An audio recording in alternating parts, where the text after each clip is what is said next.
Prosecutors dismissed charges against Smollett. Draw backlash. Chicago 8. The infuriating Chicago's mayor and police chief. Prosecutors abruptly dropped all charges against Jussie Smollett on Tuesday after the Empire actor accused of faking a racist, anti-gay attack on himself agreed to let the city keep his $10,000 in bail. But he maintained his innocence and insisted he was attacked. Prosecutors said they still believe Smollett concocted the assault. They gave no detailed explanation for why they abandoned the case only 5 weeks after filing the charges and threatening to pursue Smollett for the cost of a month-long investigation. The dismissal drew an immediate backlash. Mayor Emanuel called the deal a whitewash of justice and lashed out at Smollett for dragging the city's reputation through the mud in a quest to advance his career. At one point he asked, "Is there no decency in this man?" Smollett's attorney said his record was wiped clean of the 16 felony counts related to making a false report that he was assaulted by 2 men. The actor, who also agreed to do community service, insisted that he had been truthful and consistent on every single level since day one.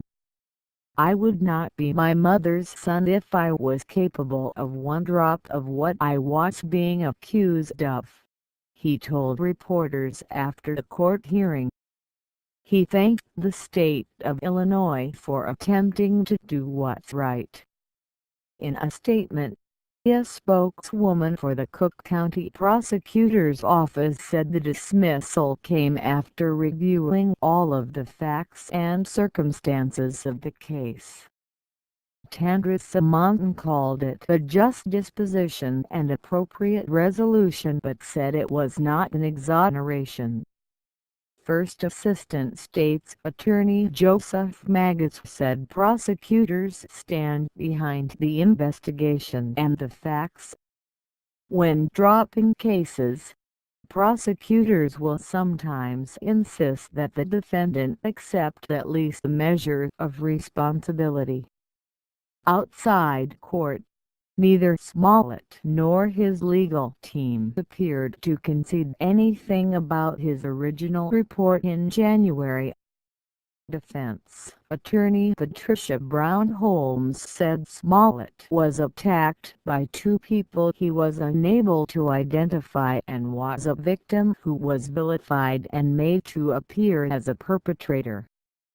Authorities alleged that Smollett, who is black and gay, knew the men and arranged for them to pretend to attack him.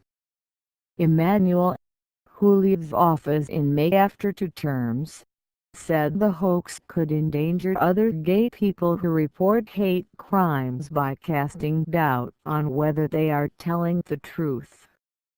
Police Superintendent Eddie Johnson said Chicago is still owed an apology. "I've heard that they wanted their day in court with TV cameras so that America could know the truth. They chose to hide behind secrecy and broker a deal to circumvent the judicial system," Johnson said at a graduation ceremony for new police cadets.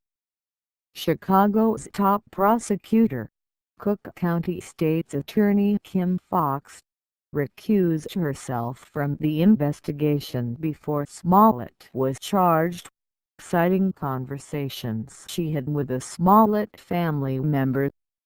Many legal experts were surprised by the dismissal, especially since it did not include any condition that Smollett apologize and admit he orchestrated the attack.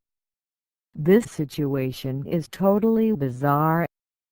It's highly unusual," said Phil Turner, a Chicago defense attorney and former federal prosecutor with no ties to the case. He said it would be wrong to argue leniency on the grounds that no serious harm was done.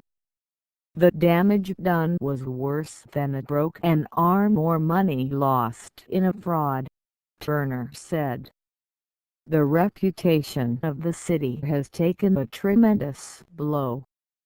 Because Chicago was the primary victim, Turner argued, it would have been appropriate for prosecutors to consult the mayor and the police chief in advance. That prosecutors didn't seem to do that is an insult to the city and police, he said.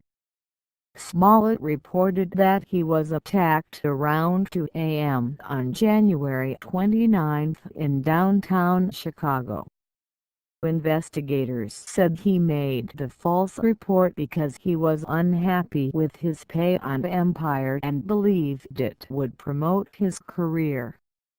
The actor plays the gay character Jamal Lyon on the hit Fox TV show, which follows the black family as they navigate the ups and downs of the recording industry. He reported that he was assaulted on his way home from a sandwich shop. Smollett said two masked men shouted racial and anti-gay slurs, poured bleach on him, beat him and looped the rope around his neck. He claimed they shouted, "This is MAGA country," a reference to President Donald Trump's Make America Great Again campaign slogan. He asserted that he could see one of the men was white because he could see the skin around his eyes. Police said Smollett hired two men, both of whom are black, to attack him. Smollett allegedly paid the men $3,500.